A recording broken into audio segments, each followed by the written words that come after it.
purpose behind your visit to Hyderabad? Sure. First of all, namaskar. It's a delight to be with the New Indian Express. So I'm in Hyderabad to perform at a very beautiful venue called Saptaparni.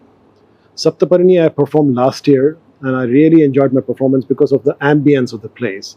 It's a very tastefully, artistically, and ethnically done venue. So they invited me back, so I'm here for the tabla solo, very short period. I'll perform today and then leave tomorrow back.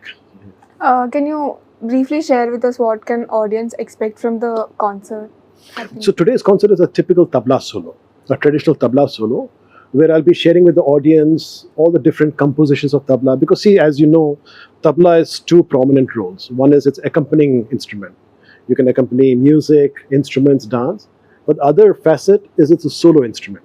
So today is completely a tabla solo, where I'll go through the whole gamut of our compositions. Okay. So can you share with us your story? How did you first encounter tabla? And whom did you learn tabla and all? Where did I start? Yeah. Right. So I come from a artistic background. My mother, Sumati Kaushal Garu, she was one of the most prominent Kuchipudi gurus in Hyderabad. My father was from the North India, from UP, and he served in the Indian Navy, but his passion was tabla. So he learned from a very great master called Ustad Amir Hussain Khan Sahab from Bombay. So when I was born, my father, by the time he retired from Navy, but he was practicing at home every day. So as a child, I would listen to the sounds and get attracted to the sounds, and slowly he started teaching me. Okay. And then later he felt that I need a little bit more channeled discipline, because at home you can take liberties, right? Parents say practice, you don't practice. So he thought that he probably should put me under a master where I'll be more like a guided focus. So in India, Hyderabad, there's one of the greatest Indian tabla players, classical tabla players, Ustad Sheikh Dawood. He became my Ustad, my guru. Okay. And I started continuing with him, and then Pandit B. Nandkumar. Okay. So how did their guidance help you approach music? One is I was so fortunate that not only the teaching tabla, but they gave me unconditional love, which means that if I chose at certain point to do this as a career, usually what happens is a lot of anxieties come up. Will you get a secure job? Will you get enough programs? How will you sustain? But they were always supporting me, that if you want to do it, you can do it, and we are behind you. So if your guru is behind you, you can accomplish anything. So they encouraged me a lot to take this up as a profession when I decided to do it. So you represent Farrukhabad and Lucknow styles. So can you share a brief about the styles that you... Right. So in tabla, we have currently about 6 what we call gharanas. In English, we call it styles. But these are 6 schools of tabla. Like Farrukhabad, Lucknow, Delhi was the first, Punjab, Lucknow, Ajrada, Banaras. So my ustad represented the Farrukhabad gharana, but he also learned from a master from Lucknow. So that's the amalgamation, the mix. Farrukhabad, if you come for a tabla solo concert and you don't know much about tabla, you'll see that Farrukhabad tabla compositions are very intricate. They're like poetry. Versus Lucknow compositions have got a lot of swing in them, a lot of lilt, because Lucknow tabla was played for Kathak dance a lot. So Kathak, you need that kind of a swing to accompany the dance. So a lot of Lucknow compositions have that certain swing in them. So these are the 2 distinct differences you can see, both the styles. So you have collaborated with many renowned musicians, right? Can you share some of the memorable experiences with them? Well, early on when I was touring with Pandit Ravi Shankar, we performed with many great international musicians. One is great French flutist, Jean-Pierre Ramphal. We had a concert in France. And then Panditji did a great collaboration with Philip Glass, one of the greatest composers. And that's called Passages, which became a big hit. So I played tabla on that. And then being in US, I've collaborated with many rock stars. Like for example, if you heard of Aerosmith, I performed with Aerosmith for MTV. And then I've played for many Hollywood movies. So all these collaborations keep going on, right? So you just mentioned you have collaborated with Pandit Ravi Shankar ji, right? Can you share any one of the experiences with him? Memorable experience? So collaboration in sense, I went to him in the late 80s to kind of get a little bit better in the art of accompaniment.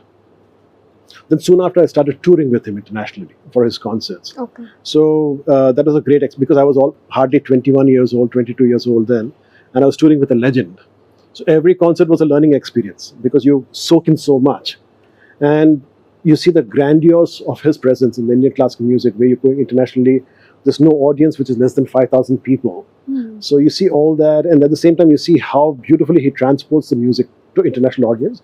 You learn a lot from that. So, what principles or philosophies that guide you in your music? Music. It's very simple. Main philosophy for me is do music for music's sake. That means don't have any kind of exaggerated expectations. So, for example, when I practice, even now, I don't practice if there's a concert coming up. Whether I have a concert or not, practice has become a part of my system because I want to become one with my music.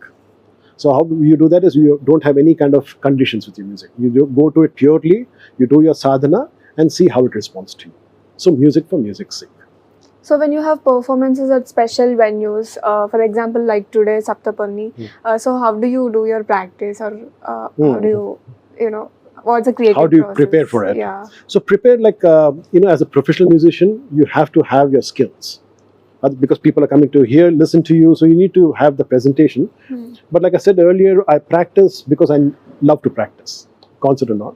So today's performance, or any performance for that matter, when I go on the stage to perform, the stage becomes like a temple sanctorum for me, where you're going to offer. If we go to temples in front of a deity or in front of God, we don't hold anything back. We do our offering. Same way I go to the stage, so I don't get any anxiety or anything, because I go there with a pure feeling of offering to the people who have come and do my best what I can. So when it comes to representing Indian music worldwide, you have diverse audience.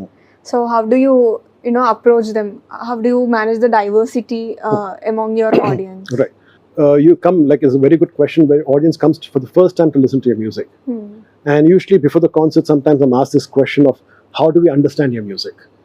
So I tell them, before to understand the music, you have to feel it. Because understanding is a whole intricate, it's a cerebral subject. You need to know all the ragas and the scales and the talas. So all I tell them, for the first experience, if you're listening tabla for the first time, just sit there with an open heart and try to enjoy the music. Take it in. Slowly you'll start seeing the beauty of the music. You start feeling it. Then you slowly, concert to concert, you can get deeper into it. But initially, it's important to feel the music, not to analyze it too much. So White Sun 2, the album that won Grammy Award, and you have another shortlisted, Saffron, the album Saffron, shortlisted for Grammy Award. So what these awards mean to you? How did they impact your career after? Well, bottom line is you get a lot of attention, right? Exactly. If you're on a Grammy-winning album, you get press attention, you get international recognition. People start approaching you more and more. So that's the fun part of it, where you get more attention. But White Sun 2, we did White Sun 1, 2, and 3.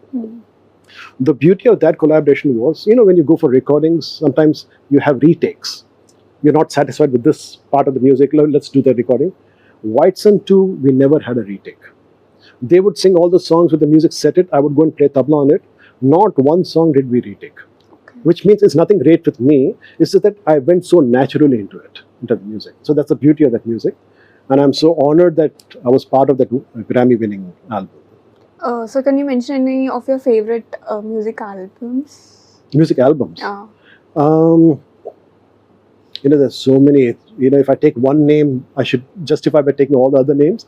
But one thing I've seen when I'm touring or when I'm in the United States is, it's synonymous. If it's Indian classical music, you're listening to Indian classical music all the time if you're a musician. But sometimes I feel silence is also music. After hours and hours of practice, it's not necessary that I should listen to music. Sometimes I sit quiet or go for a walk. Even for me, that becomes music, because you're compiling what your inner music is. So you have also collaborated with many, musicians outside India. So what draws you to such cross-cultural, collaborations? One is to open up my avenues, the creative avenues. And when I went to United States, and even now, I'm by foundation, I'm a classical tabla player. That has not changed. But what happens when you start collaborating with jazz, with rock, with rap, with all these different genres, Mexican music or whatever music, you start getting different approaches in your mind, different thoughts. And that somehow contributes into your tabla playing. Because you're not, here we didn't have that kind of approach. Here it was only tabla and classical, but you get the opportunity to, oh, maybe with jazz I'm supposed to play like this. So that also contributes to your tabla playing. So your growth as a musician happens a lot with collaborations. So that's what attracted me to see tabla from a different angle every second. So have you also done a collaboration with, Carnatic musicians, Edgalbandi maybe? Yes. I have, in my earlier years when I just started performing, being from Hyderabad, I had many musician friends who were Carnatic musicians, mridangam players, violin players, vocalists. So I used to go on tours with them within Andhra and sometimes Tamil Nadu and all that. Because as a kid, I was so magnetized by mridangam. I love mridangam. But my father being a tabla player, he got me into tabla. But I was very attracted to mridangam as well. So every opportunity for North and South, I would look forward to it because I can perform with mridangam. So I've done a lot of those. So when you collaborate with other musicians, or when you, do fusions with other music genres, you have to retain the tradition of the classical music, right? So how do you balance that innovation and tradition? Well, it has to have a certain depth to it. So you don't do collaboration just for the sake of doing collaboration. There has to be a meaning. Supposing you're from Russia and I'm from Germany, and we both are conversing, our conversation needs to have some meaning to it. You just can't speak your language, I should not speak my language. Right. Once we have a common subject, even though it's separate languages, but we have a meeting point, that becomes meaningful. Same thing with music as well. If it's different genres, as long as there's a musical sense to it or a logic to it, that's a collaboration. So how do you envision the future of Indian classical music abroad or worldwide? Worldwide, fantastic. It's just mind-blowing. Reason I say that is now, thanks to social media, YouTube and all that, you see the younger generation coming up. And it is so gratifying to see the incredible and large amount of talent in India. Youngsters playing sitar, tabla, vocal and all that. So for us as the older generation, we're already kind of assured that this is going to continue for a long time. So currently you're teaching at University of California, right? So how do you approach teaching there? What are your primary goals in teaching? Tabla. It's a very good question because unlike how I learned in India, in Gurukul system, where you submit to your guru and whatever the guru says you follow, right? One of the things, you're not supposed to question the guru when you're learning. They'll just say you keep practicing, you'll figure it out one day, right? Okay. But in university in America, you cannot do that because students are encouraged to ask questions. So there what happens is when they ask a question, you're supposed to have the right answer to give it back to them. So when I was offered the position at UCLA, that's one of the things I became very conscious of, that if it's a university, I should answer whatever questions come my way to the most integrity answers. Otherwise, it can become very frivolous answers. Oh, Indian classical music is this and that. No. Get the right answer, give it to them. In that, what happens is you start doing research within yourself. Oh, our music. Some of the answers I didn't know, I would call my guru and ask him in Hyderabad. I've been asked this question, what is the right answer for that? So it was a personal growth for me as well, answering my students. So that's the only difference is where you can interact with your students by having these kind of question and answer sessions. So what kind of roles and responsibilities come with this position there? Well, I teach what they call an ensemble. So our music is taught here typically on one-on-one. If I go for tabla, it's just me learning tabla from my guru. But university, there are thousands of students there. So my class, I have many students. So there I cannot sit one-on-one with students. So usually it's group lessons. That's what they call an ensemble. So that's the primary difference where I'm teaching 12 students at the same time, like group lessons. And they come from all over campus. They don't have to be music department students. They come from neuroscience, they come from biology. They're just curious about the music. Then if they get interested, then they keep continuing. And then they get deeper. Some of them start performing or they start listening to it more. Somehow they get magnetized to it. Have you also done film music, sir? Collaborative film? Here I've not. In India I've not.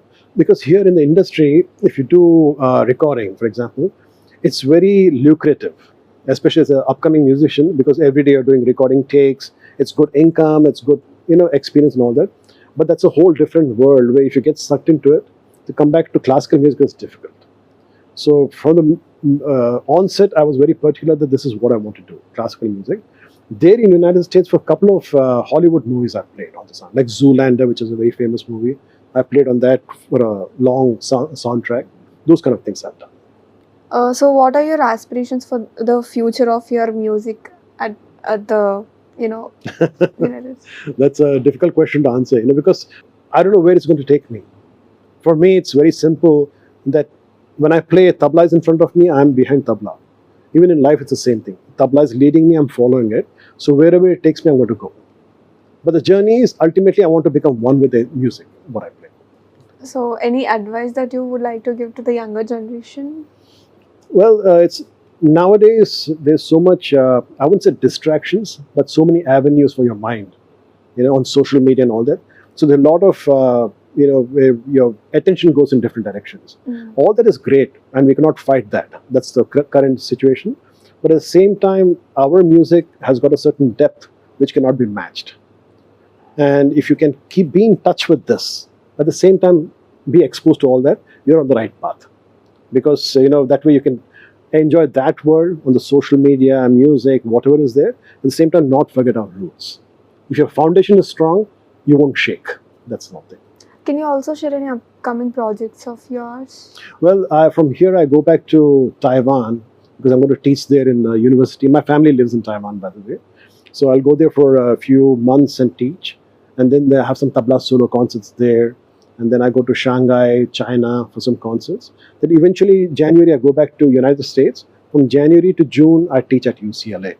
Right. Okay, there are no projects in India right now? Not now. Because the problem is when I teach in Taiwan, for example, those classes end of December. And January first week, I have to go back to America. So this, 1 week is not enough for India. So next year, I'm planning to come at least for 6 weeks. Because many of my musician friends in India, they keep asking me, when are you coming? We need to perform. So next year, I'm planning that. Thank you so much for your time. Thank you. Thank you for having me.